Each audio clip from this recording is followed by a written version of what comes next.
ETF index mutual funds నేర్చుకుని stock మార్కెట్లో రాణించాలనుకుంటున్నారా? వెంటనే ఈ నెంబర్కి కాల్ చేయండి. నమస్తే అమ్మా. నమస్తే అమ్మా. అమ్మ, మార్గశిర మాసంలో ప్రతిదీ ప్రత్యేకమే. అవునమ్మా. ఏ రోజుకి ఆ రోజు చాలా వరకు విశిష్టతలు మనకు కనిపిస్తా ఉంటాయి. ఇందులో మనకి సుబ్రహ్మణ్య షష్ఠి కూడా ఉంది. అవునమ్మా. అంటే సుబ్రహ్మణ్యుడు జన్మించిన రోజు, అవునమ్మా. ఆవిర్భవించిన రోజు కదా. మార్గశీర్ష షష్ఠి నాడు ఆయన సుబ్రహ్మణ్యుడు అవతరించాడు అని చెప్తారు. అందుకని ఆవిర్భావం దాన్ని సుబ్రహ్మణ్య షష్ఠి అంటారు. కొన్ని ప్రాంతాల వాళ్ళం మనం పుట్టలో పాలు పోసుకోవడం అనేది నాగుల చవితి నాడు చేస్తే కార్తీక మాసంలో గోదావరి జిల్లా ప్రాంతము, తర్వాత కళింగ ప్రాంతము, అక్కడంతా కూడా ఇంకా గట్టిగా చెప్పాలంటే మనకి తమిళ ప్రాంతం అంతా కూడా సుబ్రహ్మణ్య ఆరాధన చాలా ప్రధానంగా ఉండి అక్కడంతా ఈ సుబ్రహ్మణ్య షష్ఠికి బాగా చేస్తాం. మురుగన్ అని చెప్పి ఆయన బాగా ఆర్మోగం మురుగన్ ఒకటేంటి కందస్వామి అంటే స్కందుడినే కంద అంటారు వాళ్ళు. ఇలా అన్నమాట. ఇన్ని మామూలుగా కాదు, అంత అద్భుతంగా చేసుకుంటారు. ఒకసారి ఆయన అవతారం ఏ విధంగా జరిగిందో చెప్పండి అమ్మా. సుబ్రహ్మణ్యుడి అవతారం. తారకాసురుడు అనే ఒక రాక్షసుడు తపస్సు చేసి శివుడిని మెప్పించి మరణం లేకుండా వరం అడిగాడు. వాళ్ళు అడిగేది అదేగా. అట్లా కుదరదయ్యా, ఏదో ఒక కండిషన్ అడుగు అని అంటే సరే అంటే అది సృష్టికి వ్యతిరేకం కదా. కానీ మీరు చెప్పే విధానం భలే ఉందమ్మా. అదే చెప్తారు కదా, టీఎన్సీ అప్లై అని కంటికి కనపడం చిన్న అక్షరాల్లాగా కండిషన్స్. అదే అట్లాంటిది ఏదన్నా అడుగు కానీ క్లీన్ చిట్ ఇవ్వలేను నేను. అది ఎవరి చేతుల్లోనూ లేదు, అది సృష్టి ధర్మం కాదు కదా అని మరంటే మరైతే నీకు మాత్రమే పుట్టిన కొడుకు చేతిలో నాకు మరణం పర్వాలేదు అన్నాడు. శివుడికి మాత్రమే ఎలా పుడతాడండి కొడుకు? అందుకే వాడు అలా అడిగాడు. సరే సరే అన్నారు. ఒకసారి ఎప్పుడు సనత్ కుమార్ల వారు అన్నారట, నేను నీకు కొడుగ్గా పుడతాను అని, నీకు మాత్రమే కొడుగ్గా పుడతాను అని, నీకు మాత్రమే ఆయన కూడా. సరే ఈ రెండు జత చేసుకుని రెడీగా పెట్టుకున్నారు. ఈ లోపల ఈ తారకాసురుడు బాధపడలేక దేవతలందరూ యథాప్రకారం విష్ణుమూర్తి దగ్గరికి వెళ్ళారు. కాదమ్మా, వరాల కోసమేమో విపరీతమైన తపస్సు చేస్తారు. కోర లేనిది కోర రానిది కోరి తీసుకుంటారు ఎవరు. ఇంకా తీసుకున్న తర్వాత అంత విచ్చలవిడిగా ఎందుకు? అందుకే కదా వరాలు తీసుకునేది, విచ్చలవిడిగా ప్రవర్తిస్తే ఇబ్బంది లేకుండా ఉండడానికి. అలా ఉంటే వరం ఉంటే, ఇప్పుడు వరం లేదనుకో తప్పు చేస్తే శిక్ష పడుతుంది, వరం ఉందనుకో తప్పులు చేసుకుంటూ పోవచ్చు. అలా ఎగ్జంప్షన్స్ ఇస్తూనే ఉంటారు, ఎగ్జంప్షన్స్ అయిపోతుంది. అదనమాట వాళ్ళు చేసేది. మాకు చమత్కారంగా మా నాన్నగారు చెప్తూ ఉండేవారు, ఆ రోజుల్లో కాపీలు బాగా కొట్టేవారు. మా చిన్నతనంలో మా నాన్నగారు టీచర్ అనమాట. సన్న అక్షరాలు రాసుకొచ్చారు, ఇంత కాగితం మీద ఇంత ఆన్సర్ రాసుకొచ్చి చాలా కష్టపడి రకరకాల ప్రదేశాల్లో పెట్టుకుని తెచ్చేవారు. వాడిని లేపి మా నాన్నగారు ఒకటే అడిగేవారు, ఒరే ఇది రాయడానికి ఇది అరగంట పట్టింది కదా, అరగంట చదువుకుంటే వచ్చేది కదరా, ఎందుకు కష్టపడి రాసావు? రాసి వెళ్ళి అటు వెళ్ళి చూసుకోవచ్చు, ఒక అక్షరం రాసి భయంగా, దాని బదులు అరగంట నువ్వు కష్టపడి చదివేసుకుంటే అయిపోయేది కదా అని. అది లేదు, సింపుల్. అట్లా ఉంటుంది అన్నమాట.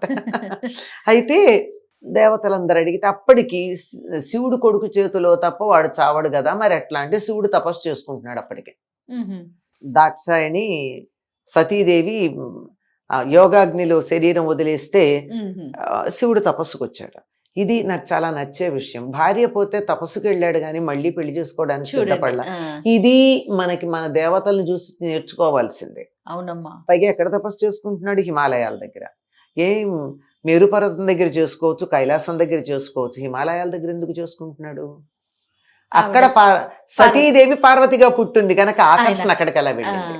శరీరాలు మారిన జీవాత్మల యొక్క ఆకర్షణ ఎలా ఉంటుందో ఇక్కడ మనం అర్థం చేసుకోవాలి. అది దాంపత్యం అంటే. అక్కడ తపస్సు చేసుకుంటూ ఉంటే ఆ తపస్సు భంగం చేస్తే గాని ఆయనకి మళ్ళీ బయటికి రాడు, ఆయన కొడుకు పుట్టడు, దేవతలకి రక్షణ జరగదు. సరే మన్మధుడిని పంపారు, వెళ్ళాడు. మన్మధుడు ప్రయత్నం చేశాడు కానీ మన్మధుడి ప్రయత్నానికి మన్మధుడే శరీరం పోగొట్టుకున్నాడు.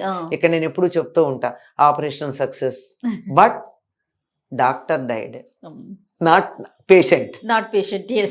Doctor died. అది అనిపోయింది. పార్వతీదేవికి అర్థమైంది ఏ బాహ్య ప్రయత్నం వల్ల కూడా శివుడు దక్కడు అని. అందుకని ఆవిడ కూడా తపస్సు చేసింది. మొత్తానికి వాళ్ళకి వివాహం అయింది. ఇది చాలా విస్తృతంగా చెప్పుకోవాల్సిన విషయం, కానీ ఇక్కడ కుమారస్వామి గనక దాన్ని క్లుప్తంగా చెప్పుకోవడం అయ్యింది. వారు చాలా ఆనందంగా ఉన్నారు. ఆనందంగా ఉన్నప్పుడు ఎక్కువ కాలం వాళ్ళు రతి క్రీడలో సమయం గడిపారు.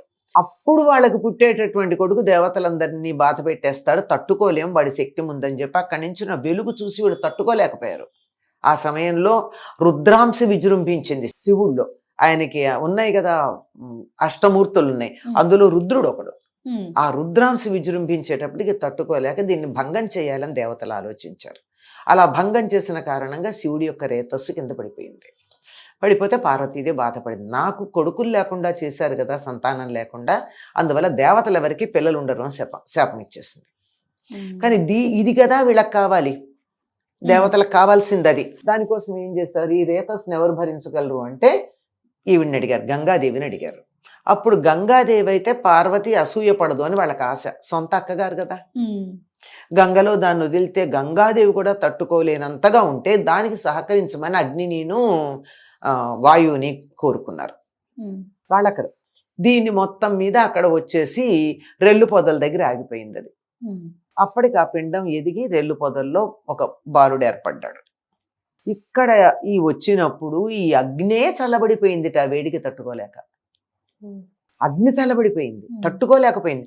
అగ్నికి వాయువు తోడైతే కూడా వాళ్ళిద్దరు కలిస్తే కూడా అవలేదు. అలా అయిన దాన్ని అక్కడే అప్పుడు రాగి, బంగారం, తర్వాత వెండి 3 అక్కడ తయారైనాయి అప్పుడు ఆ ప్రాంతాల్లో. ఈ వేడికి తట్టుకోలేక అగ్ని ఘనీభవించినటువంటి చోట అలా తయారయ్యాయి అంటారు. రెల్లు పొదల్లోకి వెళ్ళి రెల్లు పొదల దగ్గర ఆ పిండం అలా ఆగి ఉద్భవించింది. దాన్ని శరవణము అంటారు. శరవణము, శరము అంటే రెల్లు, వనం అంటే పొద, రెల్లు పొద, శరవణం అంటారు దాన్ని మళ్ళీ నా పక్కన. అయ్యాక శరవణ భవుడు అని ఆయనకి పేరు రావడం జరిగింది. ఎందుకు ఇక్కడ జరిగింది అంటే ఒకప్పుడు ఎప్పుడో ఆ శరవణం అని చెప్పబడేటటువంటి ఒక సరస్సు అమ్మవారి గురించి ప్రార్థించి, నాకు ఇక్కడ నీ సంతానం ఇక్కడ ఉండాలని కోరుకోవడం, అమ్మవారు ప్రతిరూపమే అది, అందుకని అక్కడ ఆగింది. అక్కడి నుంచి ఓ బాలుడు వచ్చాడు. ఆ బాలుడు అగ్నితత్వం కదా, ఆకలితో కెవ్వుమని ఏడిచాడు. అవసరం ఎవరిది, దేవతలది. అందుకని దేవతలు వచ్చి పాలెవరిస్తారా అని చూశారు. చూస్తే అక్కడ కృత్తికలు కనపడ్డారు. ఆ కృత్తికలను అడిగారు. అంటే వీడు సప్త ఋషుల్లో వశిష్ఠుడు తప్ప మిగిలిన 6 ఋషుల యొక్క భార్యలు. అడిగారు. ఇస్తాం గాని పిల్లవాడు మా పేరు మీద ప్రఖ్యాతి పొందాలి అన్నారు. ఎవరి బిడ్డ అంటే మా బిడ్డను పాలిస్తాం, మా బిడ్డగా లోకంలో ప్రఖ్యాతి పొందాలన్నారు. సరేనన్నారు, దేవతలు అవసరం కదా. సరే ఆ పిల్లవాడి దగ్గరికి వెళ్ళి మేము ముందిస్తాం అని, మరి 6 కదా పెడితే ఆ పిల్లాడు ఏం చేశాడు, 6 ముఖాలు వేసుకుని ఒక్కసారి 6 దగ్గర పాలు తాగాడు. ఈ తాగడంతో చాలా పెద్దవాడైపోయాడు. పొద్దున పుట్టాడు, మధ్యాహ్నం పాలు తాగాడు, సాయంకాలానికి బయలుదేరాడు. దేవసేనకి ఆధిపత్యం ఇచ్చేశారు అతనికి. వెళ్ళి తారకాసుర సంహారానికి బయలుదేరాడు, వెళ్ళి సంహారం చేశాడు. ఈయనకి ఎన్ని పేర్లు, పార్వతి కొడుకు, శివుడు కొడుకు, రుద్రాంశుడు, తర్వాత ఆగ్నేయుడు అంటారు, అగ్నింశతో ఉన్నవాడు, గాంగేయుడు గంగలో పుట్టాడు, శరవణభవుడు శరవణంలో పుట్టాడు, కార్తికేయుడు కృత్తికల వాళ్ళ వల్ల పేరు పొందినటువంటి వాడు, 6 మొగం షణ్ముఖుడు 6 ముఖాలు కలిగినటువంటి వాడు, దేవసేనకు అధిపతి కనుక దేవసేనాపతి. మన శరీరంలో ఉండే వెన్నెముకని ఆశ్రయించుకుని ఉండేటటువంటి కుండలినికి అధిపతి కనుక వల్లీపతి. ఆయనకి పేర్లు ఎన్ని పేర్లు ఉన్నాయి. ఈయన పుట్టినటువంటి రోజు మార్గశిర శుద్ధ షష్ఠి. ఆయనకి సంబంధించిన వృత్తాలు ఎన్నున్నాయో ఒక్కొక్క ఘట్టం తెలియజెప్పేటటువంటి క్షేత్రం తమిళనాడులో ఒక్కొక్క 6 క్షేత్రాలు ఉన్నాయి. ఒక్కొక్కటి ఒక్కొక్క ఘట్టాన్ని జీవితానికి సంబంధించిన ఘట్టాలు చెప్తాయి. దీన్ని చాలా గొప్పగా తమిళనాడు గోదావరి తీర ప్రాంతం వాళ్ళు జరుపుకుంటారు సుబ్రహ్మణ్య షష్ఠిని. గోదావరి జిల్లాలో అయితే దీన్ని సుబ్బారాయుడు షష్ఠి అంటారు. పాటలు కూడా ఉన్నాయి. సుబ్బారాయుడు షష్ఠి, చూచి వద్దాను రండి, మా ఇంట్లో పెళ్లి, మళ్ళీ వద్దాను రండి అంటే అది పాటల్లో కూడా వచ్చేటంత రండి. సుబ్బారాయుడు షష్ఠి ఎంత జాతర జరుపుతారంటే మామూలుగా కాదు. ఎక్కడమ్మా? చాలా ప్రాంతాల్లో జరుపుతారు. చాలా ప్రధానంగా ఉండేది అత్తిలి అనే గ్రామంలో చాలా బాగా జరుపుతారు. అత్తిలి ఇది ఇక్కడ అత్రి మహర్షికి సంబంధించినటువంటి గ్రామంగా చెప్తారు దాన్ని. ఆయనకి సంబంధించింది. అక్కడ స్వయంభూగా ఉన్నాడు. అక్కడ చెట్టు మొదట్లో ఆయనకి దేవాలయం కట్టారు. సుబ్రహ్మణ్య స్వామి దేవాలయం ఉంటుంది. 3 రోజుల పాటు అద్భుతంగా వేడుకలు పూజలు, జరుపుతారు, ఆ. ఉత్సవాలు జరుపుతారు. ముందు రోజు, తర్వాత సుబ్రహ్మణ్య షష్ఠి తెల్లవారుజాము నుంచి జరుపుతారు. ఇంకా సాయంకాలం అయ్యేటప్పటికి ఊరేగింపు ఉంటుంది. సాయంకాలం దీపాలు పెట్టాక ఎప్పుడు 6:30, 7, 8 ఆ ప్రాంతాలు బయలుదేరతారు. తెల్లవారేదాకా ఊళ్ళో తిరుగుతుంది ఆ ఊరేగింపు. ఈ ఊరేగింపులో వచ్చేటటువంటి అసలు విశేషాలు ఇన్ని అన్నీ కాదు. వేద పండితులైనా, పాటలు పాడేవాళ్ళైనా, కోలాటాలైనా, బుట్టబొమ్మలైనా, నాటకాలైనా, రకరకాల నాటకాలు వేషాలు వేసుకుని తిరుగుతూ ఉంటారు. ఎక్కడ ఆగితే అక్కడ ఒక ఇంటి ముందు ఆగి వాళ్ళు ఒక ఘట్టం ప్రదర్శిస్తారు. ఆ ప్రముఖుల ఇళ్ల ముందు అసలు చెప్పలేని తెల్లవారేదాకా జరుగుతుంది. తెల్లవారుతూ ఉండగా సూర్యోదయ సమయానికి కాస్త ముందుగా తెల్లవారుజామున స్వామివారిని తీసుకెళ్లి ఆయనకి ముఖ ప్రక్షాళనం దగ్గర నుంచి చేయించేసేటువంటి వేడుక ఉంటుంది. నా మర్నాడంతా కళ్యాణం వ్యవహారం అంతా ఉంటుంది. అసలు చెప్పలేము ఎంత పెద్ద జాతర ఉంటుందో చెప్పలేము. అందరూ కూడా ఎన్నెన్ని చుట్టుపక్కల గ్రామాల నుంచి అలా ప్రవాహంలాగా, వరద ప్రవాహంలాగా జనాలు వస్తూ ఉంటారు. ఇంకా పెట్టేటటువంటి కొట్లైనా అవన్నీ మనకి తిరణాలంటారే, అట్లా రకరకాలం అన్నమాట. ఇంకా అసలు చెప్పలేము. అదంతా గ్రామం అంతా నిండిపోతుంది. చెరువు ఊర్డు నుంచి ఆ చుట్టుపక్కలంతా కూడా ఫుల్, మామూలుగా ఉండదు. అంత అద్భుతంగా జరుగుతుంది. ఇలాగే అంత కాకపోయినా ఇంతో అంతో ప్రతి గ్రామంలోనూ కూడా సుబ్రహ్మణ్య షష్ఠికి సంబంధించినటువంటి వేడుకలు జరుగుతాయమ్మా. సాధారణంగా మనము అంటే ఇంట్లో ఏమన్నా ప్రత్యేకమైన పూజా విధానం పాటిస్తారమ్మా? ఆ రోజు మాత్రం సాధారణంగా నాగుల చవితి నాడు పాటించే నియమాలే చాలా మంది పాటిస్తారమ్మా. ఇంత వేడుకలు చేసుకోకపోయినా సుబ్రహ్మణ్య షష్ఠి నాడు కూడా, ఒకవేళ నాగుల చవితి నాడు పుట్టలో పాలు పోసుకోవడానికి వీలు కుదరకపోవచ్చు కొంతమందికి, మరీ నియమాలు పాటిస్తాం కదా, ఆచారం పాటించాలి కదా. మిగిలిన వాటికి చూసే చూడనట్టు ఊరుకున్నా దీనికి చేయకపోతే బ్రహ్మాండంగా అక్కడిక్కడ ఫలితం కనపడుతూ ఉంటుంది. అందువల్ల ఏ చిన్న తేడా వచ్చినా చెయ్యరప్పుడు. చేయకుండా సుబ్రహ్మణ్య షష్ఠి నాడు పుట్టలో పాలు పోసుకుంటారు. అవే నియమాలు పాటిస్తారు. చలిమిడి, చిమ్మిడి లాంటివి తింటూ వండిన పదార్థాలు తినకుండా ఉండడం లాంటివి చేస్తారు. కొంతమంది తినరు.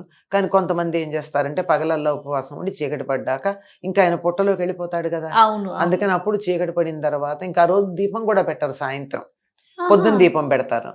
ఎందుకో తెలియదు, సాయంకాలం దీపాలు పెట్టే అలవాటు లేదు. నాగుల చవితి నాడు కానీ సుబ్రహ్మణ్య షష్ఠి నాడు కానీ పెట్టరు. అప్పుడు కొద్దిగా ఉప్పులు కారాలు లేని చప్పిడిది ఏదన్నా చేసుకుని తింటారు. ఒకవేళ తినే దాంట్లో కూడా ఏమీ దేని తరిగ్గానే అలా లేకుండా చేస్తారనమాట. ఇది సర్పారాధన మనందరికీ చాలా ప్రధానం అమ్మ. ఎందుకంటే మనం అంతా కూడా నాగజాతికి చెందిన వాళ్ళంగా చెప్తూ ఉంటారు. చేత సర్పాలను ఆరాధించడం అన్నది మామూలుగా అయితే ఏది పాముల్ని, తేళ్లని అలా ఆరాధిస్తారు. వీళ్ళంతా చెట్లని పుట్టలని ఆరాధిస్తారు భారతీయులు, అనాగరికులు అంటారు. కానీ మన శరీరంలో ఉండే శుక్రధాతువుని ఆరాధించటానికి సింబాలిక్గా దీన్ని ఆరాధిస్తాం. నమస్తే అమ్మ.